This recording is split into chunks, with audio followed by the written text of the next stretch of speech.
use of the foam roller. It's a really common thing to find around gyms and all sorts. I would say that they are also a very good thing to have at home. They do the trick really well when used well and used appropriately. The typical reason for using a foam roller is on the legs, and probably number one target of the legs is the area from the outside of the hip here down towards the knee. You might have known it as the iliotibial band, or the IT band it's often called. And it's a very tight, fibrous piece of tissue that runs on the outside of the thigh and is an incredibly difficult tissue to stretch. There's probably an argument actually that you can't stretch it just by way of the angles that it operates and how it's formed and what it's made of. Consider a muscle as a nice elastic structure. This is considerably more leathery, so it's a hard thing to try and stretch. That's where the foam roller comes in. It can be very helpful for cyclists and runners who can suffer from both tightness here. It can also cause some discomfort on the outside of the knee, which is very typical, and it can get involved in some gluteal tightness. So, the use of the foam roller. The principle really to work through is that expect it to be painful and sore. I would suggest for at least for the first 10 days of using it. It really is quite uncomfortable, but stick with it because it does do really good things once you're out of that painful patch. Recommendation is to try and think about your thigh and the outside of your thigh into 3 junctions and 3 chunks. You will feel on the outside of your thigh at the top here there is a bony prominence. It's part of the femur called the greater trochanter. You don't need to apply any pressure to it. It's too much of a hard surface. You're not going to really get any benefit from working into that area. But go just south of it, and then you can consider breaking your thigh up into 3 chunks. You've got the top, middle and bottom, and when you get down to the bottom, you'll get to the outside of the knee. Once again, it gets quite bony there, and you don't need to go down there in terms of pressure between your knee and the foam roller. That will become clear.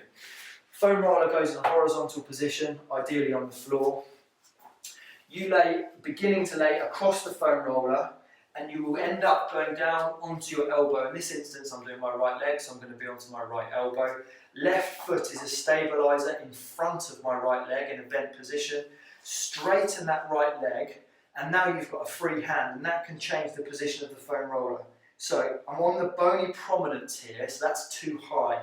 I'm just going to lower it a fraction, apply pressure, and now what I'm doing is I'm allowing my body weight to sink into the foam roller. So I'm using less and less pressure through my elbow and through this foot to hold myself up. I'm allowing myself to sink towards the floor.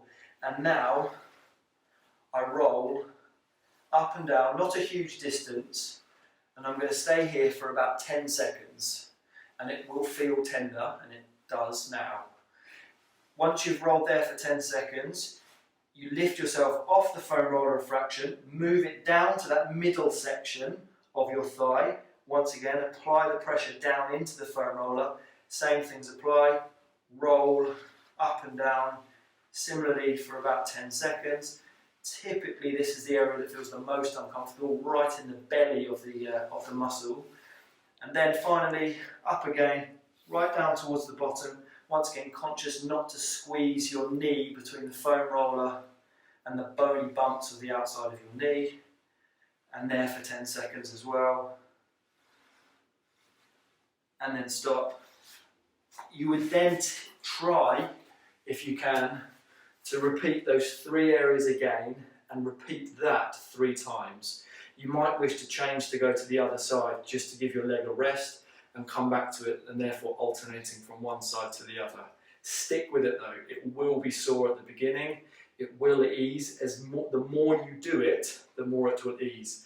But just resist the temptation to push too far.